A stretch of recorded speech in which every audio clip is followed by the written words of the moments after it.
welcome to Choice Conversations. I'm your host, Chris Stefanik.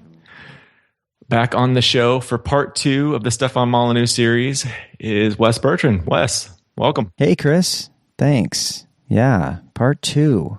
This is an interesting one, isn't it? Because I don't know if you've ever done any shows that address the ideas of one particular individual before, right?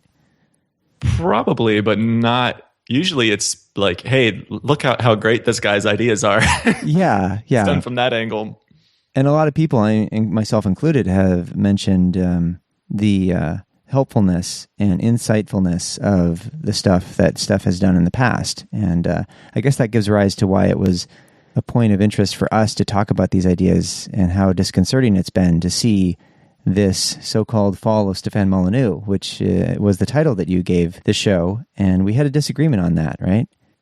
Right. So for the listeners, I had been emailing Wes back and forth about potential titles, and I emailed him, how can we not go with the fall of Stefan Molyneux? There could be no recovery. This is, of course, a play on previous titles Steph has done. I think he's done at least 5 or 6 shows that were like the fall of China, the fall of Ferguson. Yeah.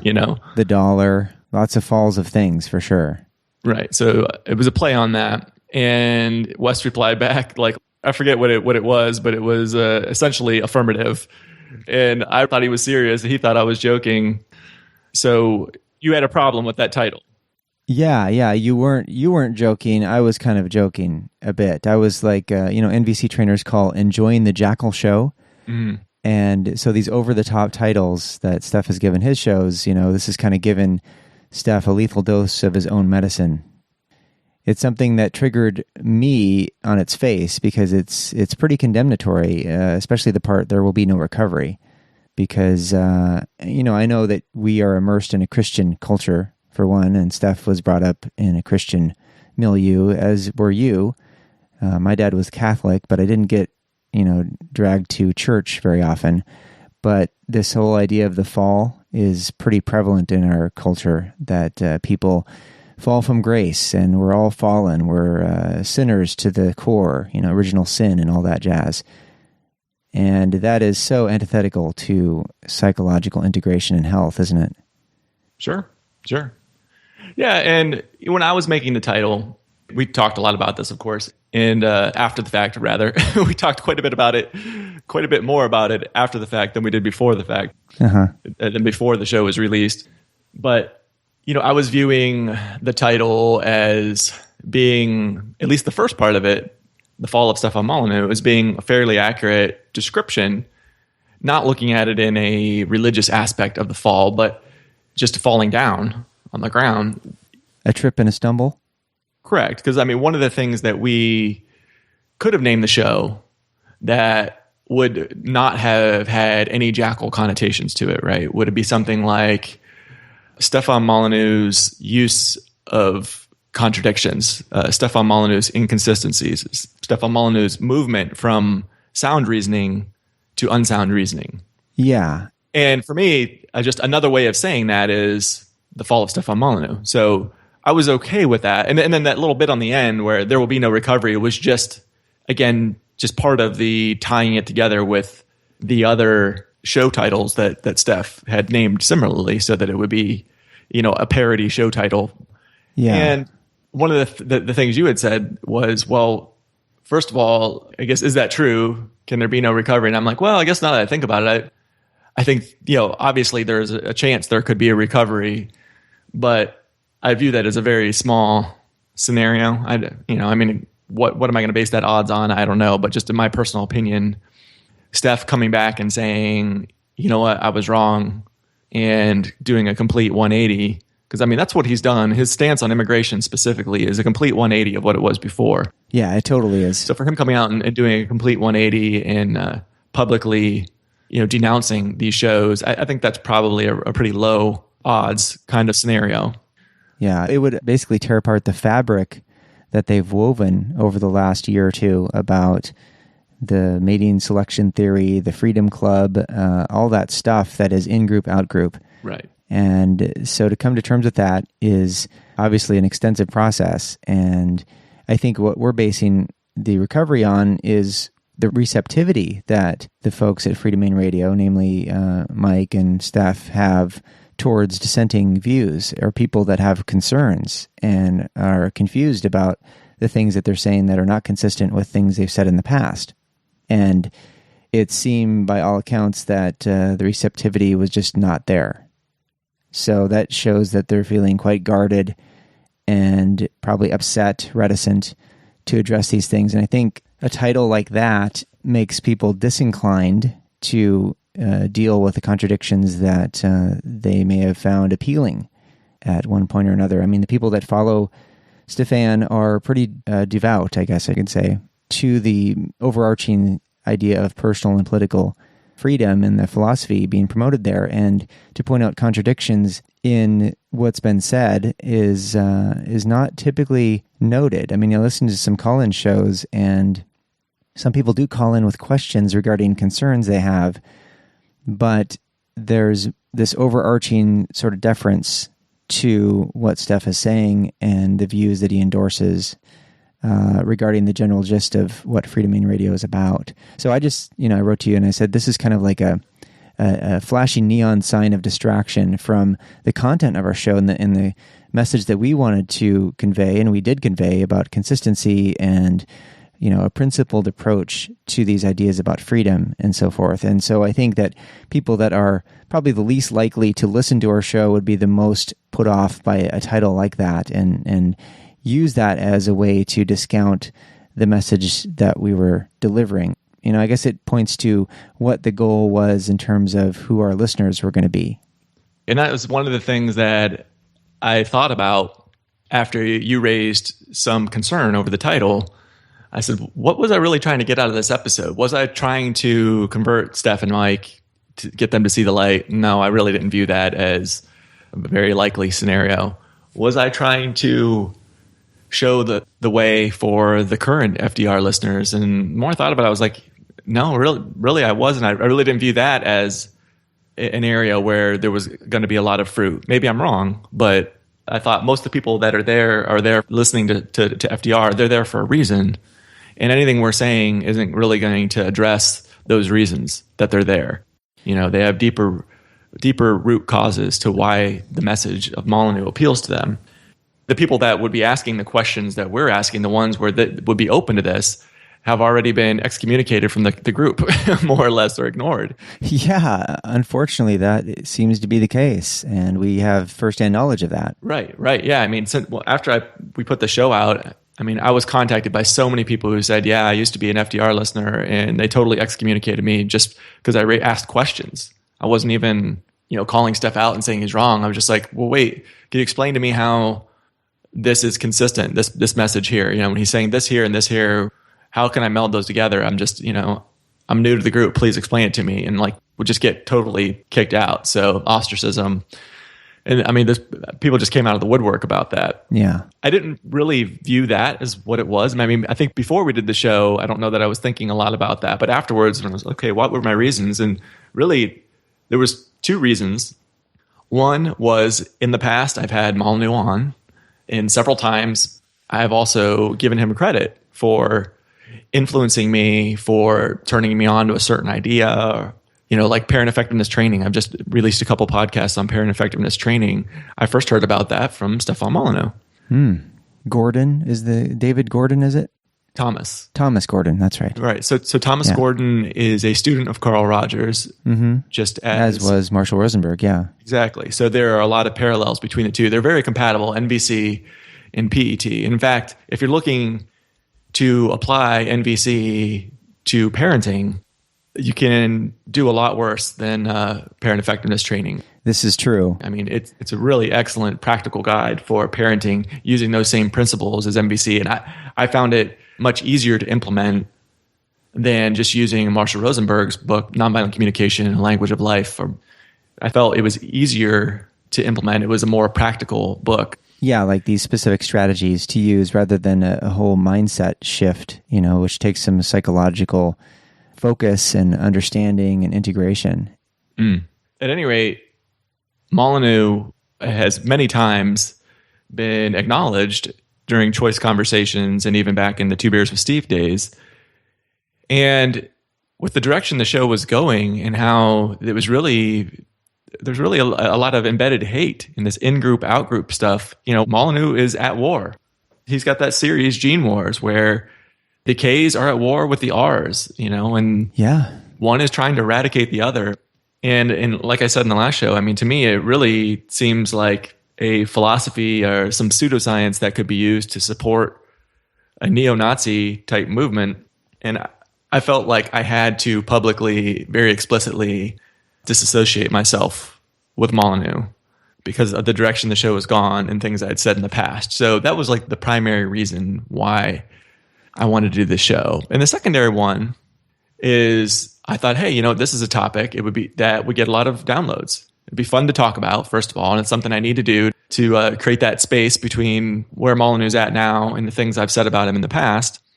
But this has a potential for being controversial, at least, in the liberty movement, in the small circles we run in, and getting a lot of downloads. And what better way to get downloads than to have like a sexy title?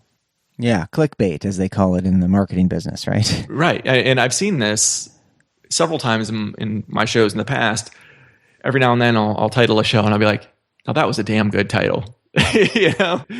And without fail, the ones that have a good title end up getting more clicks. It's just what it is. I mean, the show to this day, the show that has gotten the most downloads for Choice Conversations, it's one I did with Jack Cruz. The title is called Eat More, Work Out Less, Lose Weight. That one. That's pretty succinct. Yeah, that one got a lot of downloads. People were like, what? Okay, I'm clicking on that, So. Yeah, confuse me? Makes it appealing. I mean, there's a reason why marketers use those catchy titles or the clickbait stuff in the pejorative sense. And it raises the issue of what are the aspects of human beings we want to appeal to. Because we live in a culture that's dominated with operant conditioning, rewards and punishments and praise and just these extrinsic motivators rather than intrinsic motivated stuff. And Alfie Kohn has spent a lot of time focusing on that stuff, obviously, in the realm of psychology. And, I think to appeal to critically minded folks, perhaps the ones, the people that I've talked to and friends and so forth that have expressed some concerns about a title like that because it was in discordance with the content of the show, they are willing to overlook a potentially difficult title or a jackalish way of saying things in the focus on the content to really integrate what's being said. It's just that people that are going to react to it in a way that is negative are not likely to listen to the content. So it's a judgment call, obviously, to title things in certain ways. I was looking towards making this more about Free Domain Radio and the ideas rather than the individual Stefan Molyneux, because I don't think any person is that important to put the spotlight on. I think the ideas, and this is myself included and you included, the ideas are what is important and what we want to address, really. And that's what we did address in our discussion. And so, like the costly contradictions of Free Domain Radio, which is, includes the forum of many hundreds or thousands of people and so forth that are trying to find clarity in this very unclear and confused culture. So that's kind of, where I was coming from with wanting to have a title that was addressing the ideas more than the person, because it's like that leads us into the comments that we got about the show. And one of the ones you sent me from Facebook was from a person, I don't know how much they've listened to stuff or if they've been immersed in it a whole lot, but the person said, I have to wonder if there isn't either a bit of idol worship and or the presumption of idol worship in others going on here. Nothing pisses people off more than putting someone on a pedestal for a period of time and then finding out that they aren't perfect. It makes them even angrier to imagine that there are people out there that do still have that person on a pedestal. Okay, Wes, we get it. Your Molly idol has fallen off its pedestal. Suck it up, get over it. Just because you've figured out he isn't perfect doesn't negate all his other work. Take the good, leave the bad, but don't imagine you deserve a response from your former idol just because you pointed out a fallacy. that makes your ego seem almost as large as his. Few can actually beat it. So now we get to the truth behind this show. We now know why you're doing this, Wes. The fallen idol, that's definitely a syndrome that we have in our culture, for sure. I mean, you listen to various other podcasts and other types of subjects that they discuss, and people get really irate when the person doesn't meet the need for consistency. The whole idol thing is problematic, and we're taught from an early age to respect authority and obey authority and to look to some authority for some discernment of things. Steph has really never been an idol for me. I've appreciated and admired much of what he's created, but I think that perhaps this person is addressing the general inclination to look at what Steph says. He calls himself the giant chatty forehead, by the way. If you listen to his shows, you get this voice in your head that is talking about ideas that really matter a lot, in the realm of philosophy and psychology. And because we have such a paucity of that in our culture in general, I mean, how often do you walk around and hear people talking about philosophy and psychology? It doesn't happen too much, at least in the places that I've gone. But this whole thing of being on a pedestal and falling off of it, perhaps the whole thing of the fall is, a connotation in that, right? Could be. Obviously we're all fallible people, and no one is perfect in the intellectual realm or philosophical realm. And it's important to address those things. And I think what's really problematic is that Steph himself has said, I'm just some guy on the internet talking about ideas, and I'm willing to overturn these ideas if I come across new evidence or better arguments or logical arguments. And yet that's not what we're seeing in this trend over there now. As a matter of fact, we're seeing the opposite of that. We're seeing a shunning of truthful commentary and disagreements about things. Right. I've definitely got some comments that are in that regard as well, even bringing up Steph talking about that specific thing. Like, well, I'm just some idiot on the internet. And we'll get to more comments in a little bit here. The self-deprecating humor that he uses. Yeah, he actually has said idiot, which I don't think is really helpful. I mean, it might be kind of amusing given the contrast of the things he's talking about and the way he's expressing them, right? Mm-hmm. But a lot of people are put off by the demeanor or the personality that he exudes on some of those shows. And obviously that's not the ideas, so if we wanted to engage in ad hominem, we could just dismiss snarkiness and the derision and the enemy images, the moralistic judgment, all that stuff. But what I'd like to do is put the focus on the ideas, apart from how they're presented. Although the presentation matters a lot too, as you covered pretty clearly with the implicit and the explicit statements in our previous talk about this stuff. Yeah, sure. So before we move on and get into some of these comments some of the feedback that we've gotten, just to close up the whole portion of the show talking about the title, we agreed that a title that would be better would be The Fall of Stefan Molyneux. Can there be a recovery? ? Rather than there can be no recovery. And we've been talking a lot about that. Can there be a recovery? And that led me to think, well, what would constitute restitution from Steph? And like one of the comments that we received after the show was, hey, don't you know, in a recent show, Steph said that he wouldn't use violence to stop immigration. Therefore, you're wrong, is what he said. Uh-huh. And I was like, first of all, I've not heard him say I wouldn't use that, but then I don't listen to every show. So, the guy's very prolific.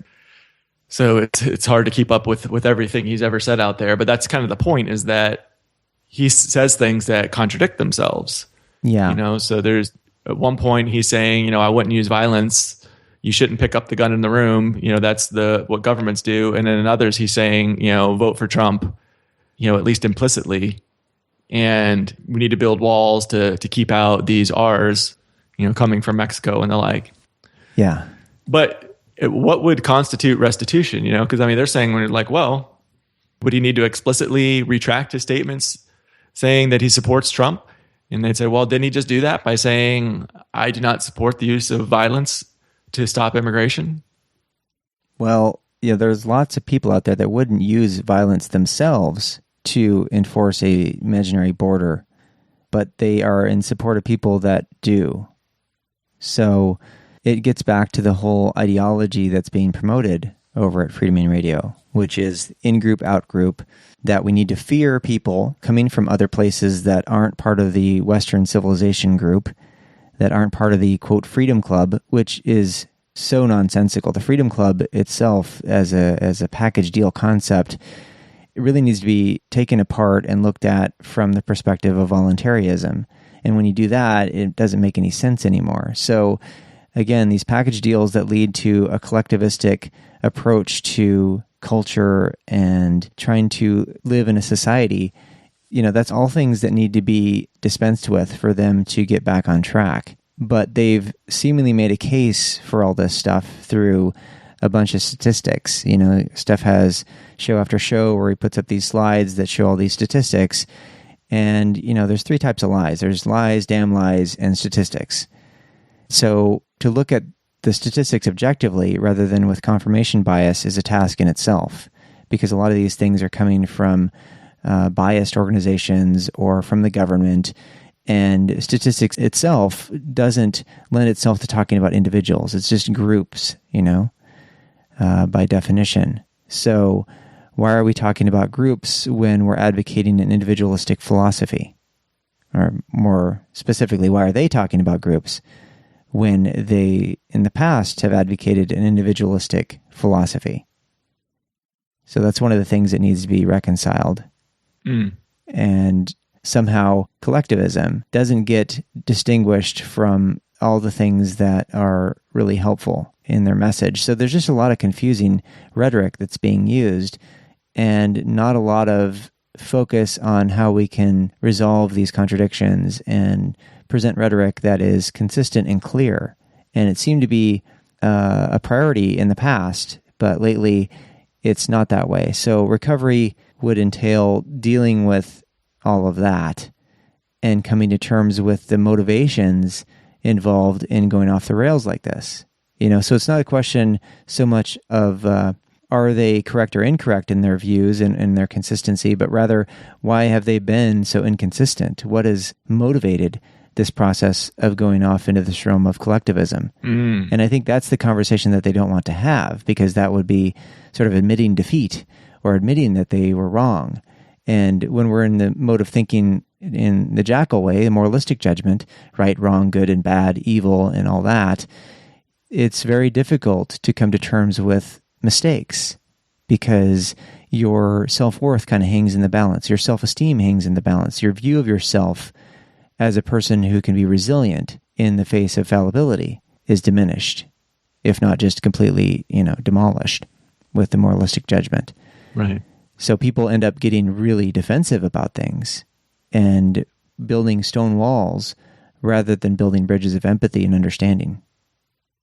Yeah, boy, there's a billion parts of what you just said that I could respond to there. Which one do I want to choose? It was interesting you talk about what is the motivation behind this. There are some comments of people speculating on what the motivation is that we can review in a little bit. And that will be interesting just to hear what some of the feedback is on this. You had said, they make these caveats, basically. They find these ways to say, oh, this isn't what we're advocating. Like, I was just listening to their coverage of the Democratic debate, primarily focused on Hillary Clinton and Bernie Sanders.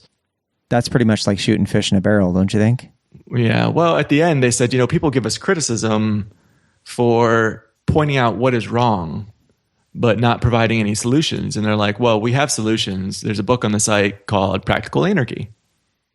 And for the most part, during the Democratic debate, their coverage of that, it was all just criticizing the things that people were saying. And those criticisms were warranted largely. But when they're covering the Republican debate and a certain Donald Trump is on the stage, it's not all criticism. They are very clearly, at least implicitly, supporting the Donald and supporting his policies on immigration. Yeah, he's part of the Freedom Club, it seems. Despite how disturbing some of his strategies might be, overall, he's in the in-group, it seems. Right. This is really interesting in American culture now because Trump and Sanders represent the most extreme forms of collectivism in politics. Extreme fascism and extreme socialism or communism. Yeah.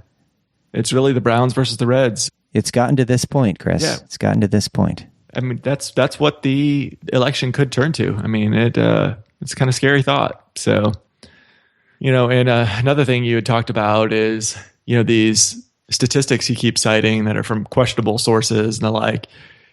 I was listening to a recent one. It's FDR 3103. The truth about illegal immigrants.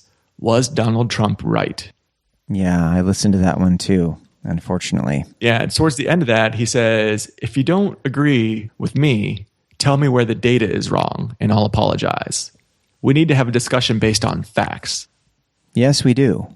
To me, it's very reminiscent of when people are talking about climate change. And they're like, well, if you disagree with me, then you disagree with science. And clearly then you're just a freaking idiot. Yeah. Some biased redneck down there in the South don't believe in this scientific stuff about meteorology and climate change, global warming. Right. Right. Not to diminish the nice southern drawl that people in the South have. As you can see, I've spent some time down there. Right. I live in North Carolina, so... North Carolina. I'm very familiar. But that's really the kind of what this has a feel to it. I mean, studies and statistics, they have their place, but he's using them in such a collectivist manner. Like if you do a study on IQ, which I know they're controversial and the like, and I know that they're debatable, like how effective they are at actually measuring the mental capacity of someone.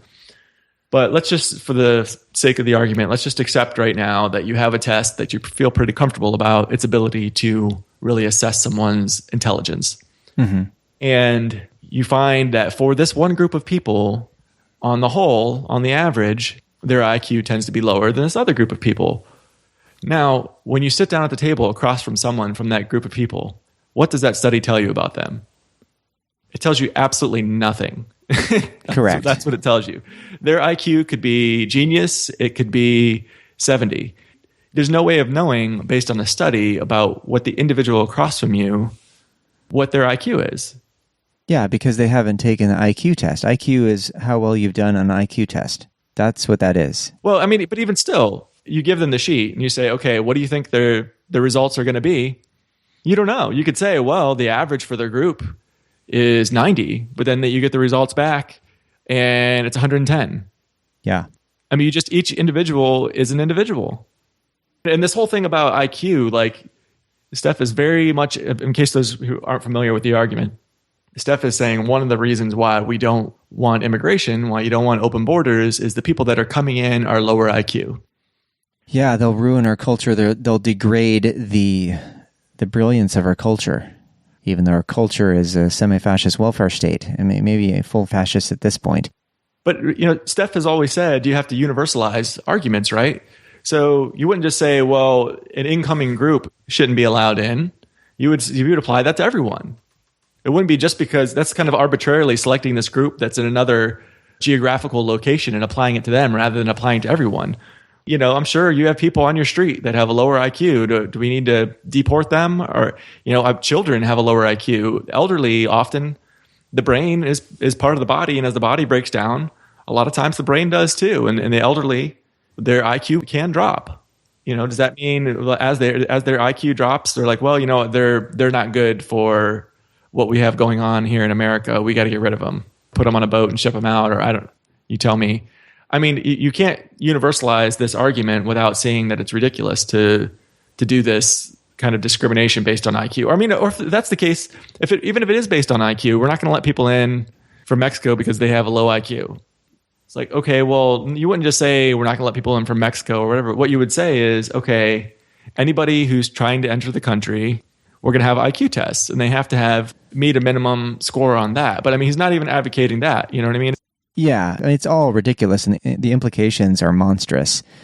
Because, IQ as a statistical reference for human beings is problematic in two ways. One is it deals with public policy issues. It's important when you're doing public policy, which is basically governmental coercion.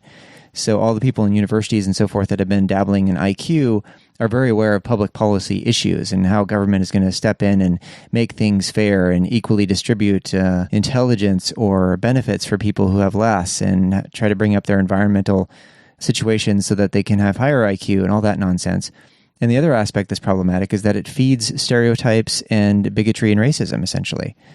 So what is the purpose of delving into the IQ thing when it has no bearing on a person's self-esteem and capacity for happiness? And it has no correlation, as far as I know, because I took statistics classes in undergrad and grad school in psychology. It has no correlation with how well you can conceptualize in the realm of philosophy and psychology.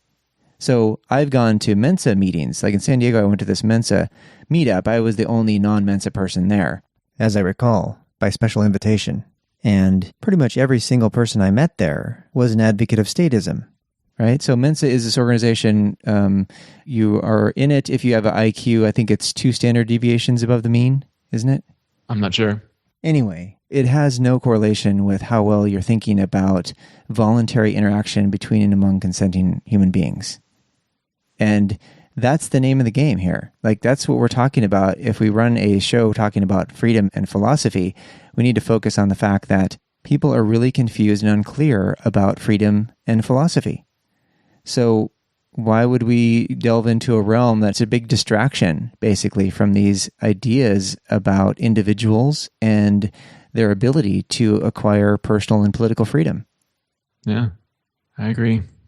Yeah, this IQ thing is it's just crazy what he's doing with it. So I guess that's not a very good argument. It's just crazy, but... Oh, I found the thing on Mensa. It says on the Wikipedia page, the largest and oldest high IQ society in the world. It is a nonprofit organization open to people who score at the 98th percentile or higher on a standardized, supervised IQ or other approved intelligence test. So formerly composed of national groups and the umbrella organization Mensa International, with a registered office in England. So, right. Yeah, there you go. You know, it's, again, if you just universalize the argument for IQ, it breaks down. I mean, even if you want to use collectivism, you know, and collectivize people, not treat people as individuals, and use the argument from IQ, well, the tests show that Asians have a higher IQ than whites. So whites should just be subservient to the Asians too. Let's have the Asians run everything. If you're going to go with that argument that, you know, that these people of low IQ are gonna vote our way to destruction. Well, you extrapolate that out. You say, well, then Asians would be even better than whites. So let's strip the vote from whites. Let's remove the ability of the whites to pick up the gun in the room, right? And let's just have the Asians have the gun. Yeah, take me to your leader. And of course, if Steph says that, well, that really would turn off his fan base, which is primarily white males. I don't know, Chris, but you think about this. China has over 1 billion people. Just think of the listeners he could get there. Hey. Seriously, it's a numbers game. Oh my God, can you imagine? I wonder what the Indians, people from India, score on their IQ compared to Caucasians. Ooh, there's more than 1 billion people in India too. So if we combined India and China, we would have essentially world domination, wouldn't we? Oh, it's just amazing. What about having just the people in Mensa run our affairs politically? Wouldn't that be great? Or set up our culture as they deem appropriate? Because, minimum accepted score on the Stanford Binet is 132, and for the Cattell is 148. Most IQ tests, it says here, are designed to yield a mean score of 100, that's your average, with a standard deviation of 15. The 98th percentile score under these conditions is 130. So yeah, 2 standard deviations above the mean for the Stanford Binet at least. Yeah, so why not that? Why not have the highest IQ people? Because, they got it together, right? But that just belies this notion. Like, what are we doing in the thickets of IQ nonsense? We need to get out of here, get out of this swamp, and get into the realm of talking about individuals and personal freedom. Right. As individuals, not as members of groups with, particular characteristics that somehow people are able to distinguish and categorize people with, I guess the biggest one, obviously, is men and women. Half the people on the planet are women and half the people are men. And there's some people, like John Gray, talking about how men are from Mars and women are from Venus and all that jazz. And Steph has done quite a few shows dealing with these stereotypes, sometimes in helpful ways, other times in not so helpful ways, and not so clear and logical ways. Right. Well, this seems like a good time to go into some of the listener criticisms. And one specifically related, you had referenced, he's got this whole market in China and India. Exactly. So listen to this criticism. When Wes was talking about nonviolent communication, I couldn't help but make a connection with that and when Molly was making the transition to doing FDR full time. Molly in one podcast had said, no one is doing what he is doing, and that, nearly crying while he's saying this, he must save the world because no one else is. I could totally picture Steph doing that. Anyways, if in fact someone was doing something like what he was doing, he'd gladly not do FDR full time. My thought on all of this is this nonviolent communication is an ideology that is a competitive, non-mainstream, popular ideology towards FDR's ideology. It doesn't matter if nonviolent communication is the answer or not. Stefan will never agree to a competing ideology because he has so much invested in FDR now. This is the only reason why Stefan doesn't like nonviolent communication or why he doesn't agree with any portion of it. Well, there was a caller that a few callers actually that broached the topic of NVC, and these were people that were endorsing Free Domain Radio, donators and so forth, and they brought up some issues regarding it and were curious about its efficacy. And it seemed that, this was like a year or two ago, Steph was pretty much on board with some of the things that Rosenberg was saying. But as far as like a competing ideology, the main issue with compassionate communication is it undermines the moralistic judgment. And if you tout oneself as a moralistic philosopher or a moral philosopher, it's antithetical to that process, as I mentioned in the last show. So coming to terms with the moralistic judgment is probably the main issue there. And there's probably a lot of fear and worry and concern about how one's ideology would change, or the way one would present it would change. I mean, if you want to listen to that evolution, just listen to my podcast preceding episode 126. I was using the moral argument for the most part. And then in my episode 126, I did the intro to NVC, and I had to come to terms with a lot of the things that I was doing that weren't helpful for promoting the freedom ideas, because I didn't want to continue on a journey where I was promoting ideas, but in a way that was not going to be helpful for achieving what I wanted to achieve, because I want to live in a world of freedom. Everybody does that values these ideas. Once you understand with clarity the nature of them, how could you not? So do we want to adopt a psychological perspective that facilitates this? That's the main question, Or do we want to be continually at war with people that we view as evil or bad, and they're never going to change and it's impossible and all that, so that we can, just fight for the rest of our lives and see ourselves as valiant heroes in this uphill battle? Now, it turns out that the nature of childhood trauma is so devastating for the individual psyche that I am really wondering, I have lots of concerns about whether we're going to achieve any sort of voluntarist world in the near future, because it's just too difficult, it seems, to address these deeply rooted psychological issues in an empathetic way with oneself and with others. It's difficult. It's not easy. It's uncomfortable. It's not comfortable. And humans tend to gravitate to what's easy and comfortable most of the time, unless they see really huge benefits for doing otherwise, Sure. Yeah, and the people that are listening to Steph obviously find a lot of appeal in this real moralistic judgment message that is just flying at you whenever you listen to FDR.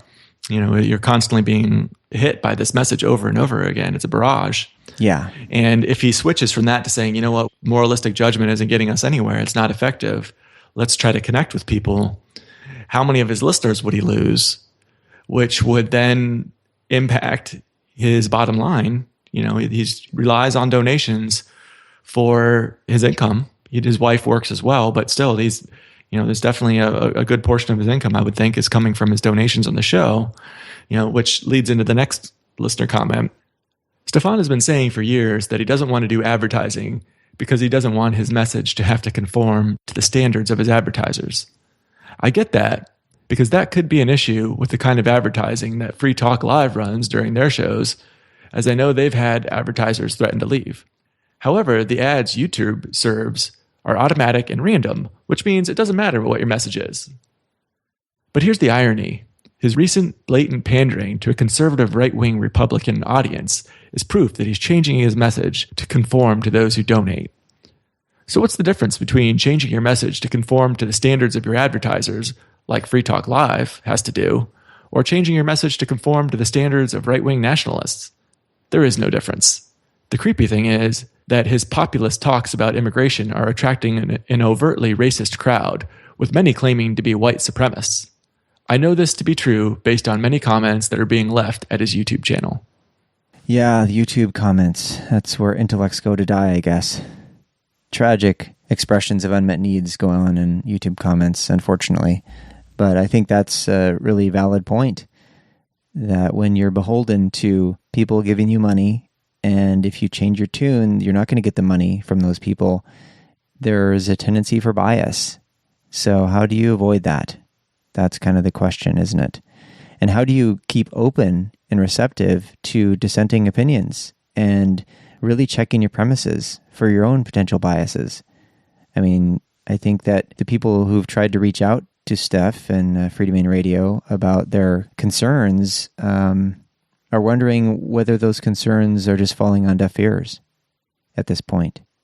And I don't know what it would take to come to terms with this stuff in a really genuine way when you're still wanting to get compensation from people who don't really have those concerns, aren't expressing them. Some probably have, and I've known people to stop donating because of the things that are coming out of there now. But I think that's a small percentage of the total donators at this point. If the message is changed to get more donators, then yeah, it's not much different than when you've got advertisers.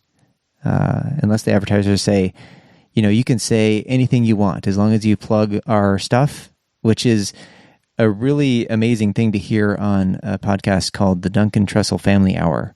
It used to be called the Lavender Hour when Duncan was doing it with his comedian girlfriend, Natasha. But in the more recent shows where Duncan is promoting, companies like Squarespace or these types of razors. I've heard them on other podcasts too being promoted. But the way Duncan does it is so outrageously obscene in so many ways, but just hilarious. And it's like, wow, these people just totally gave him carte blanche to promote their product in the most crazy ways. It's just amazing because Duncan by trade is a comedian. So he just goes off on these tangents about what you could do with this particular product, like a Squarespace website, for instance. So yeah, it's pretty fascinating. But unless you've got advertisers that are willing to do that, then it's going to be hard to stay true to principles. Right. Yeah, Gino Denning told me that if I wanted to get money off of Choice Conversations, he recommended that I go with Audible. Because he's like, who's going to fault you for promoting books? I mean, you have authors on your show all the time, and your show is all about improving yourself and continually learning. Who is possibly going to fault you and say, oh, you're pandering to your advertiser, Audible? And Audible has like every book under the sun pretty much. Yeah. Be it right wing, left wing, no wing, Mm-hmm. Well, I think maybe Colbert, his character would disagree and say, what you really need, Chris, is truthiness, facts from the gut. Yeah. Books will get you in trouble. Right. Throw away those books. Yeah. Speaking of the, where you get your money from, one of my favorite comments, one of my favorite feedback, after we did that show where you said, you sent letters to Steph and Mike and never got a response back. This listener said, I have a hunch that if your email asked, at what address should I send donations to, you would have gotten a reply the same day. Yeah, that's pretty tragic, isn't it? And I think that hunch is probably on the money, given just the things that I've heard, people trying to interact with Steph and what's happened in response and so forth. yeah, there's definitely an agenda being promoted, and there's not a genuine coming to terms with that, in the ways that he does with callers on his call-in shows, talking about really, really important, profound personal issues and how to deal with these emotional concerns and so forth in that context. I mean, that kind of conversation needs to happen on this meta level, right? In order to really get to a place where people have the trust and understanding and appreciation that they used to have for the things that were coming out of that program.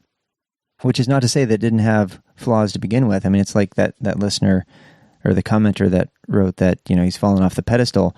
I think for a lot of people, he's like the rational, empathetic parent that they never had.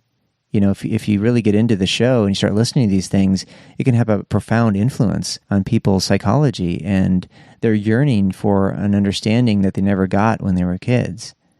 And his original message was, you need to really favor truth over all this dogma from the family. So kind of defoo was an option that he presented for people that had abusive parents who didn't listen to the child's, typically adult child's concerns about what happened in their childhood, how the parents dealt with them. And parents are really reluctant to address these concerns in an authentic way, aren't they? Because of the good, bad, right, wrong, moralistic judgment that they have in their minds. If we start broaching these topics about how I parented my children, if my children are raising concerns, it tends to be easier to just deny and to project and to do all these defense mechanisms to prevent an honest integration of what happened and coming to terms with it in a way that's healing and transformative for the family system. Yeah, I mean, Steph offers this sort of comprehensive vision of what it could be like if people were really genuine about their discussions. And what's really ironic is it's not happening in the things that we're talking about here that are really important as well, Mm. Yeah, definitely. Yeah, actually, one of the feedback we got involved defooing, and it's about this whole implicit and explicit thing. So he says, your argument is dead on about how Molyneux says things explicitly and then communicates the exact opposite implicitly. It's like he thinks giving a disclaimer relinquishes him of everything else he does after that.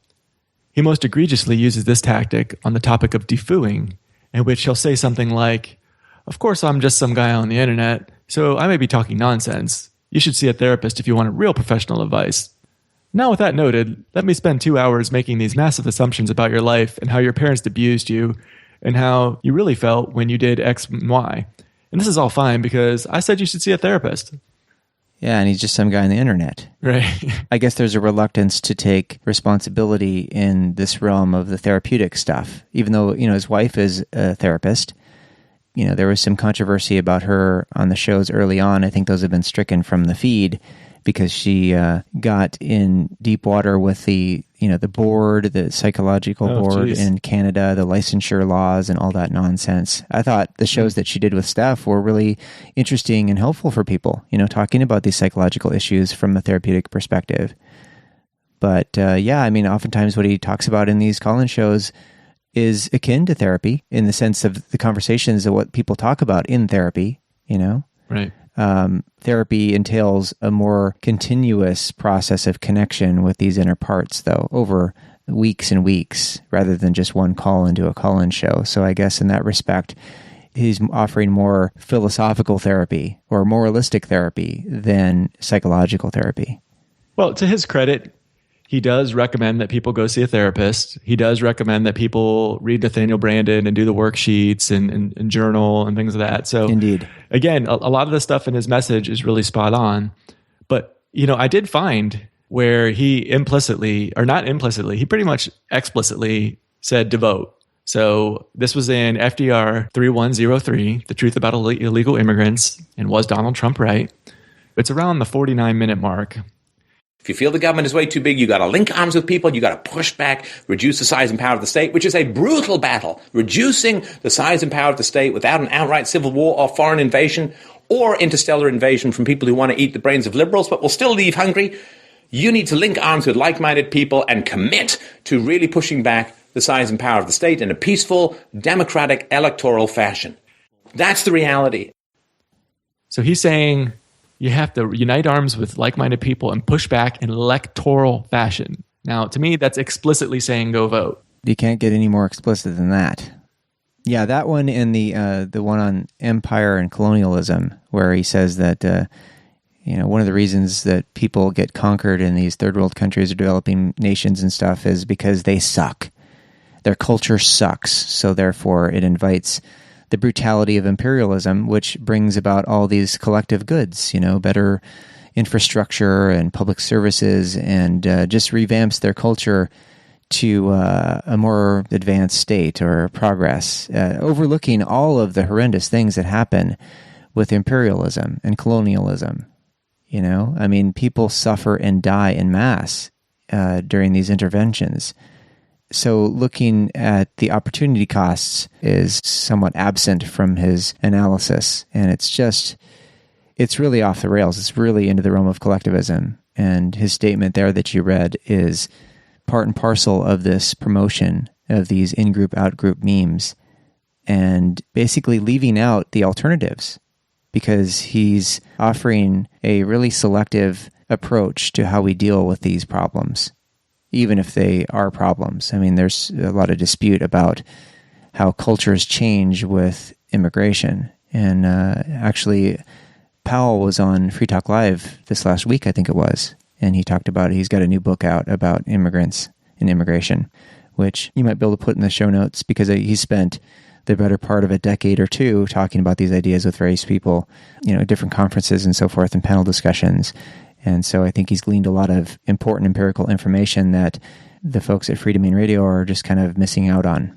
Yeah. And again, if you universalize this, well, if your culture sucks, then it's totally okay for them to be conquered. Why is he against the Iraq war? By his definition, the Iraq culture sucks. So what's wrong? That was doing the Iraqis a favor when the U.S. government went in there. If you try to universalize these things he's saying now, which is something he always said to do in the early days when Steph was still, rock solid in his arguments, he would always say, universalize this, and then you would see the truth. And he's somewhere along the way stopped doing that. I like this next comment, probably my favorite comment out of any that we've gotten on any of the boards. Molyneux spent a lifetime preaching to his audience his first principles slavery trope. But who will pick the cotton if we abandon slavery? Maybe we'll have giant cotton picking machines in the future, but who knows? Who cares? The point is not one of utility. It's one of first principles.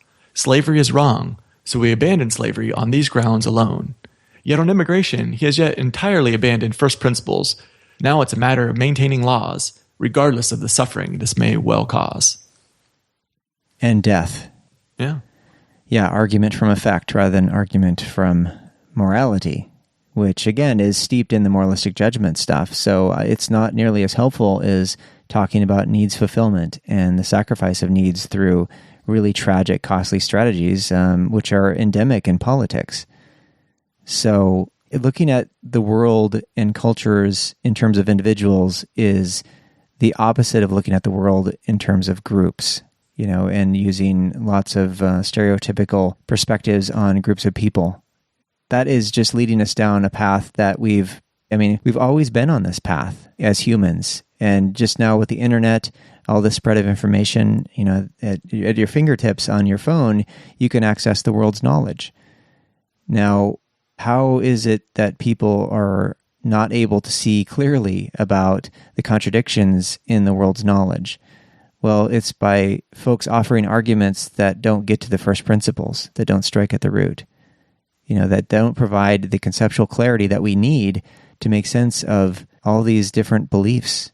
We've got all these different beliefs in our culture and all these systems of domination that are working against this process of individual enlightenment, the things that John Lennon was saying in his song, Imagine.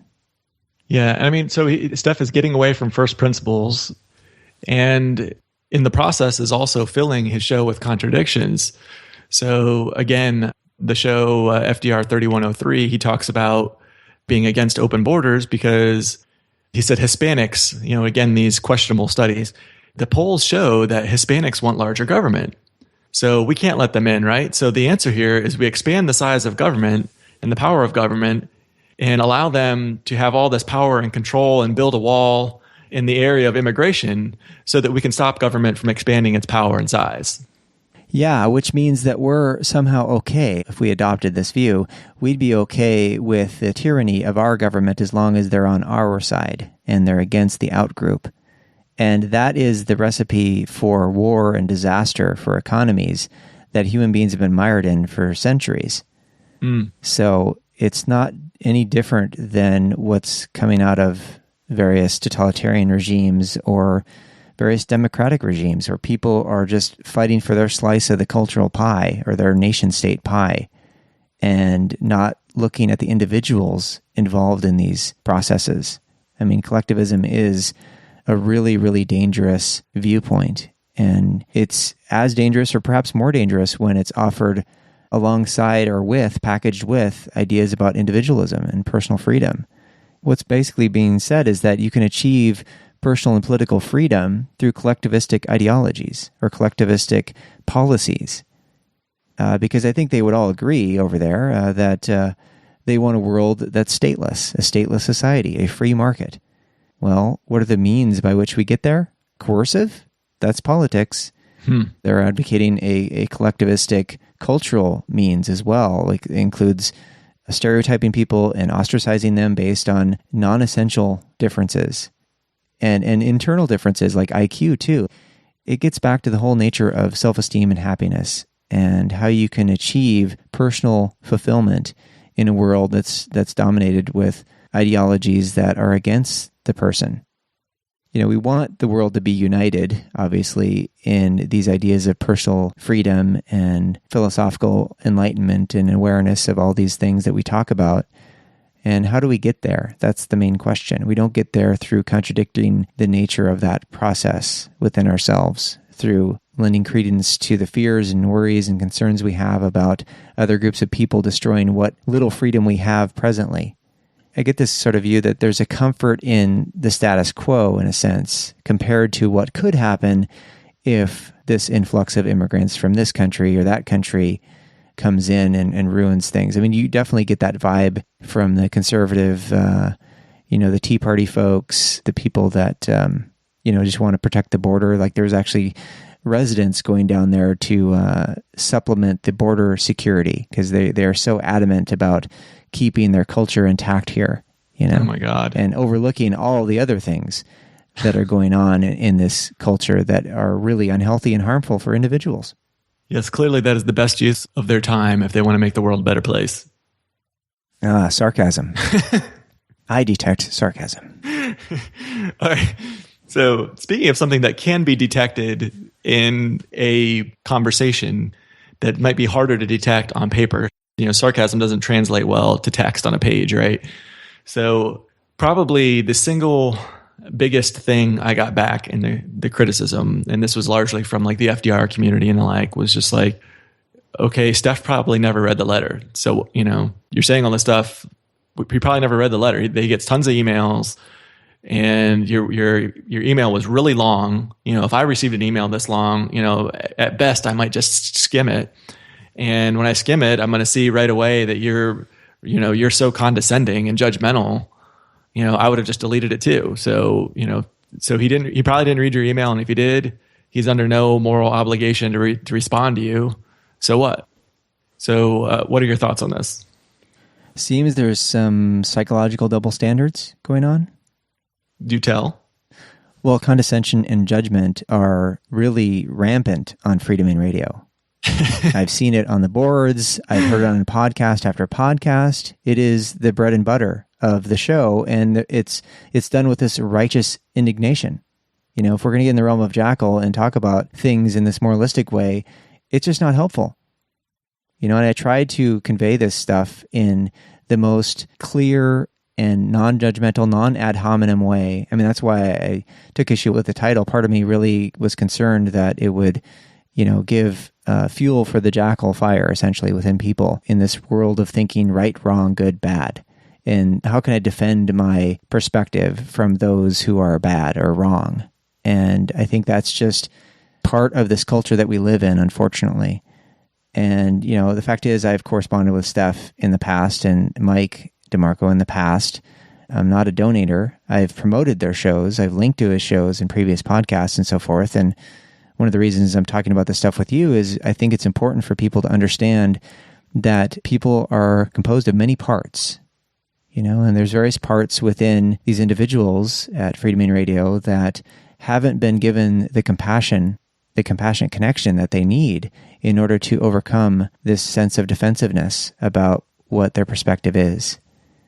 So I would have liked the message to be received in a compassionate way instead of in a defensive way.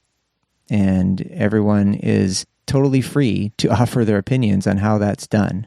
It's just that most of the people I know that have listened to Freedomain Radio for quite a few years easily step into the realm of jackal and easily engage in ad hominem because it's kind of the bread and butter over there. Like I said, it's kind of the mainstay. You hear a lot of derogatory things towards different groups and categorizing people in certain ways. And one of the shows, it took some notes about other issues we can get into perhaps in another show about some of the concerns I have, the message over there. But, Steph called one of the callers he was talking to a weasel boy. Now, do you think if that caller would have called Steph a weasel boy as they're having a discussion about psychology and this person's development and stuff, do you think Steph would have continued the conversation? Very, very doubtful. Yeah. So there's a definite double standard that's conveyed implicitly and explicitly on the show. And I think that needs to be addressed for people to get on board with a healthy, win-win perspective on how we empathetically address these concerns. Yeah. At a minimum, he would have said, Weasel Boy isn't an argument. It's an ad hominem. So, but yeah, when I did the title, sitting there, like I said, I wasn't really necessarily aiming it at the FDR community and getting them to come over. But at the same time, I wasn't so sure that wasn't a good title to get them interested in it, because after all, that's kind of the bread and butter at FDR. They've already clicked on titles that look like that many times. That kind of a title, that kind of a naming scheme has shown to be attractive to that community already. So I'm like, maybe if it worked on them once, maybe it'll work on them again and draw them in and get their attention. Yeah, like I said, it might be a lethal dose of their own medicine, and that can be unfortunate. By the way, in case people are concerned about where that statement was made or if he actually made it, it was FDR 2929, where he's talking with a caller. And I mean, there's tons of other examples, but I really think that the defensive posture of like, how can we make ourselves look really truthful and consistent and deride those who are bringing genuine criticisms, and having serious concerns because these people were in agreement with all of these ideas. And now what's going on? All that stuff needs to be focused on for there to be a genuine recovery in this stuff. Yeah. And just going back to that point where the listeners reading condescension in your emails, I think a lot of that's just, it's text on a page. Sarcasm doesn't translate well to text. The problem with it is you can read a lot of stuff in it. There might not be any sarcasm in there, and you might read sarcasm. There might not be any condescension in there, and you might read it. People with text are very open to putting whatever spin on it they want, because so much of what is communicated is tone of voice and body language, and they have free reign in that area because there is no tone of voice or body there, so they can tell themselves whatever story they want when it's text on the page. I've seen it over and over again. And my guess is, if you and Steph were having this conversation rather than you sending an email to Steph, he would not feel condescension and judgment coming from you. Yeah. I could see where they read it and read condescension into the text on the page. But in a conversation, I just don't think it would happen. Yeah. But I mean, beyond all of that, I was like, isn't this kind of missing the point? So let's say Steph never read the email. Let's say he never even saw it. Does it change anything? I mean, our arguments are not all of a sudden now invalid because Steph didn't read the email, or, I mean, it's okay. Maybe the part about Steph not being open to dissenting opinions, if our only evidence is, well, look, we sent him this email and he didn't respond. Okay.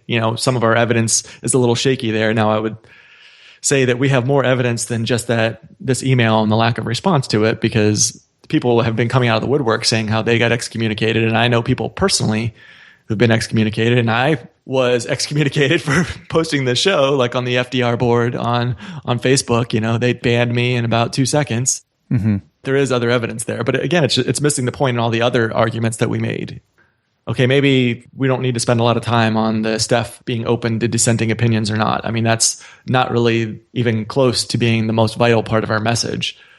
Let's talk about this collectivism he's talking about. Let's talk about the contradictions. Let's talk about the fascism he's supporting, these sort of things.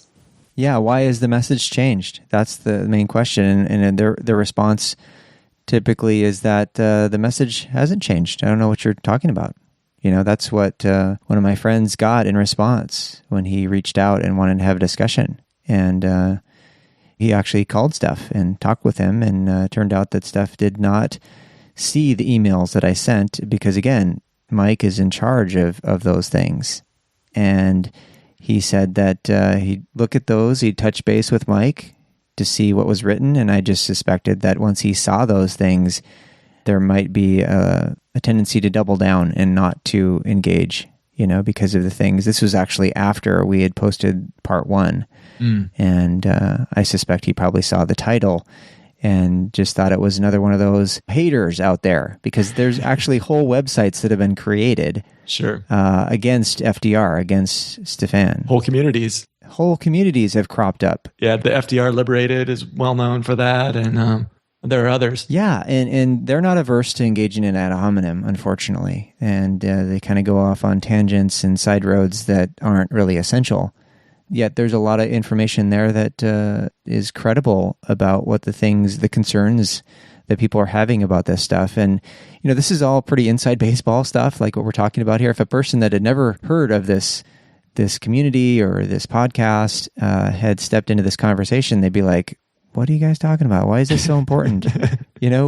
Why are you so concerned about one person's podcast?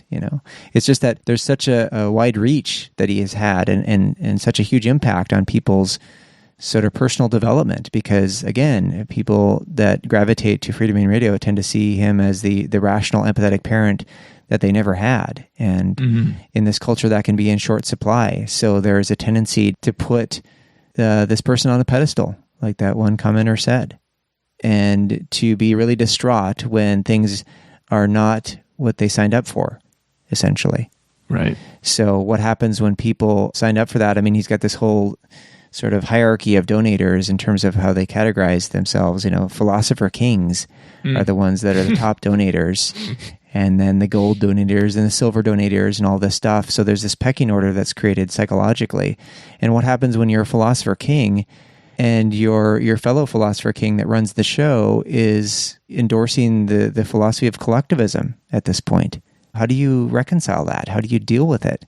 How do you express yourself? I mean, it deals with the nature of cults too, doesn't it? Because people have accused Free Domain Radio of being a cult. And what typically happens in cults? How do people get out of cults? In an earlier episode of the Lavender Hour, Duncan and Natasha in their show address is it the Jonestown? I think the guy was Jones. Jim Jones, yeah. Yeah, where they all drank literally drinking the Kool-Aid that killed them. Yep.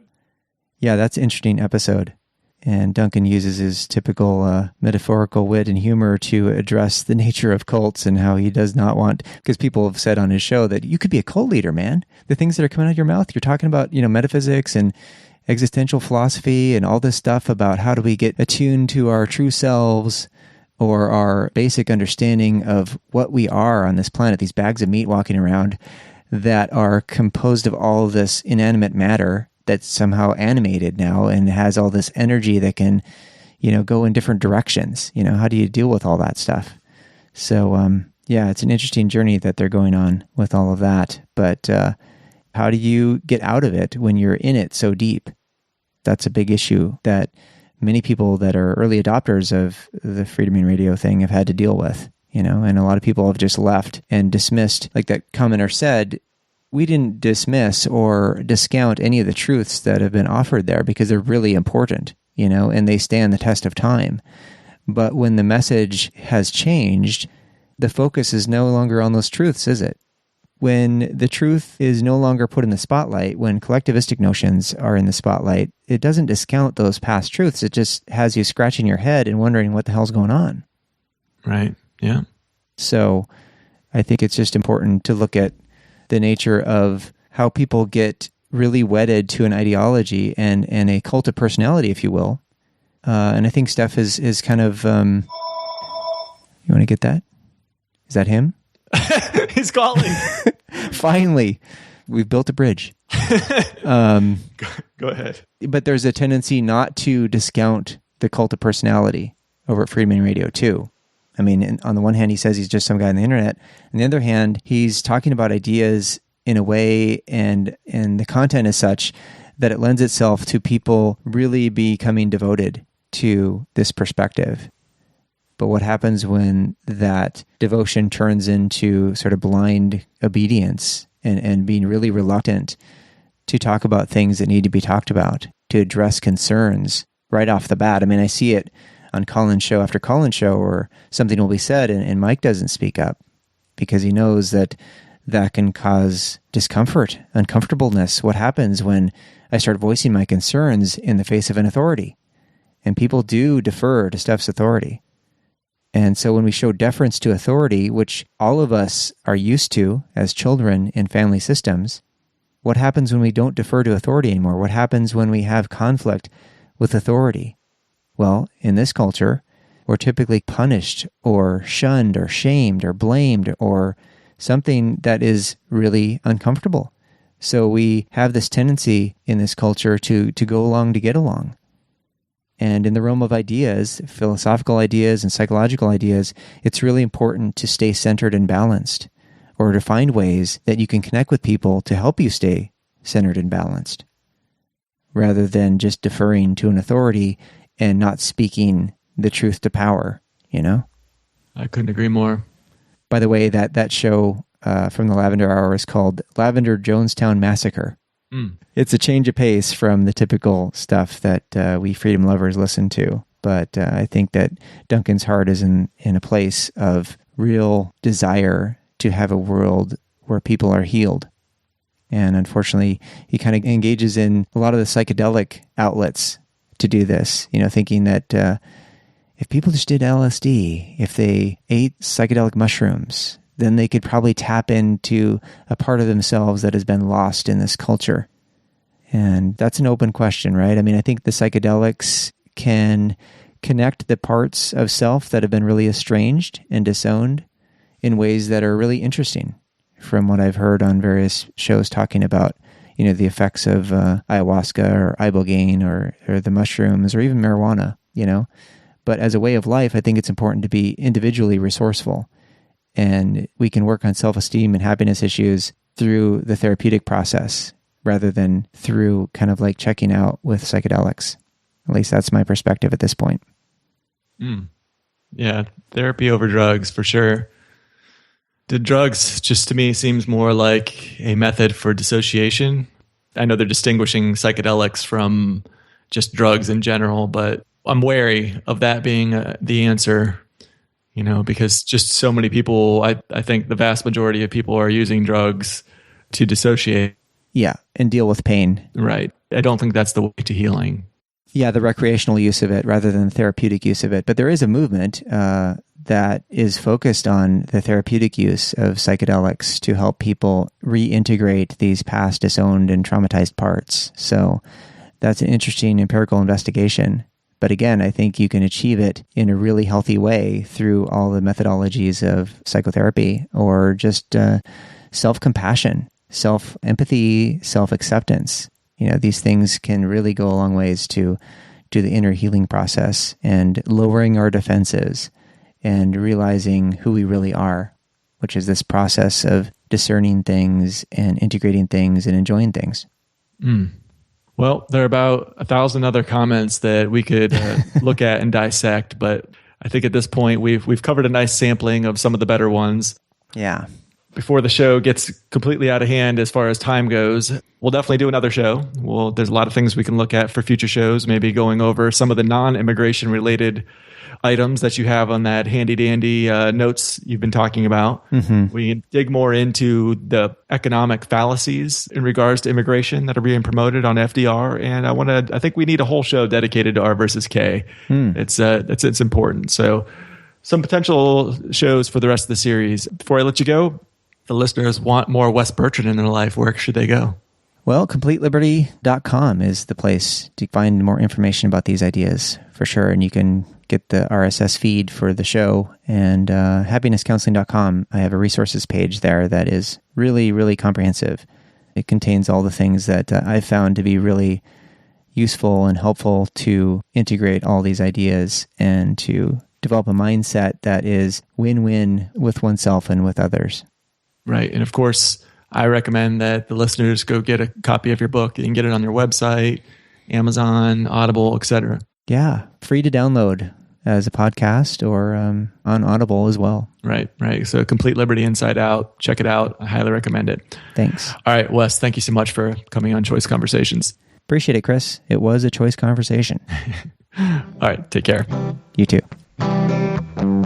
Where can my baby be? Lord took her away from me. She's gone to heaven, so I got to be good, so I can see my baby before I leave this world. When I woke up, the rain was pouring down. There were people standing all around. Something warm flowing from my eye. Somehow I found my baby that night. Lifted her head, she looked at me and said, hold me, darling, for a little while. Held her close, we kissed our last kiss. Found the love, knew I would miss. Now she's gone, and even though I hold her tight, lost my love, my life.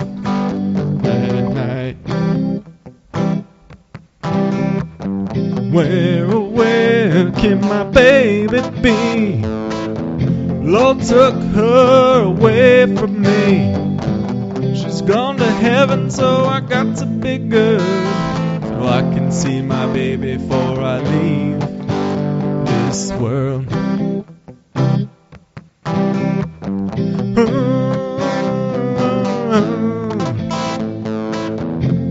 Oh,